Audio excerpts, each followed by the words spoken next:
298 octal সংখ্যা পদ্ধতি, এই সংখ্যাটা সঠিক কিনা এটা তোমাকে কোশ্চেনে জিজ্ঞেস করছে। যদি এই টাইপের প্রশ্ন তোমাদের আসে তখন অ্যান্সার করবা কীভাবে? তুমি অক্টাল সংখ্যা পদ্ধতি কত থেকে কত জানো? 0 থেকে 7 পর্যন্ত জানো না? আচ্ছা, অক্টালের বেস কত জানতাম আমরা? বলো 8 জানতাম। আচ্ছা তুমি দেখো তো এখানে 298 বলছে না? 0 থেকে 7-এর মধ্যে 2 আছে, তার মানে এটা ওকে। 0 থেকে 7-এর মধ্যে কি 9 আছে? 8 আছে বলো? না। তার মানে 0 থেকে 7 আমরা জানি অক্টাল ডিজিট, এর বাইরে 9 এবং 8 ব্যবহার করা হয়েছে বিদায় এটা কখনোই অক্টাল ডিজিট না, বা এটা সঠিক না।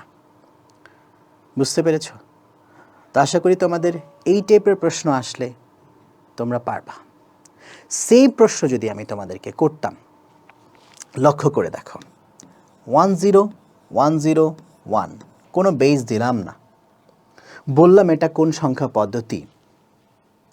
যদি এরকম টাইপের প্রশ্ন হতো কোন সংখ্যা পদ্ধতির হতে পারে ব্যাখ্যা করো, তাহলে আমরা কি বলেছিলাম মনে করে দেখো। 1010 এই সংখ্যা পদ্ধতিটা হচ্ছে বাইনারিও হবে, অক্টালও হবে, ডেসিমেলও হবে, হেক্সাডেসিমেলও হবে। এরপরে বলবা কেন এটা বাইনারি হবে? কারণ আমরা জানি বাইনারি ডিজিট কত থেকে কত বলো? 0 থেকে 1। তো 0 থেকে 1-এর মধ্যে 01 বিদ্যমান, তাই এটা বাইনারি হয়।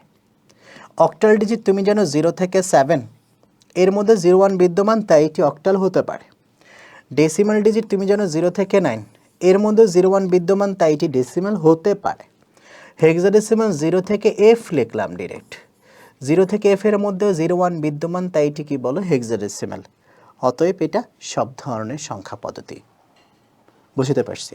তো আশা করি এই টাইপের প্রশ্ন আসলে এখন তোমরা পারবা। সো এরকম ইন্টারেস্টিং ভিডিও পেতে তোমরা আমাদের সাথেই থাকো। পরবর্তীতে নতুন কোনো ভিডিওতে দেখা হবে তোমাদের সাথে। ততদিন পর্যন্ত ভালো থেকো। আসসালামু আলাইকুম।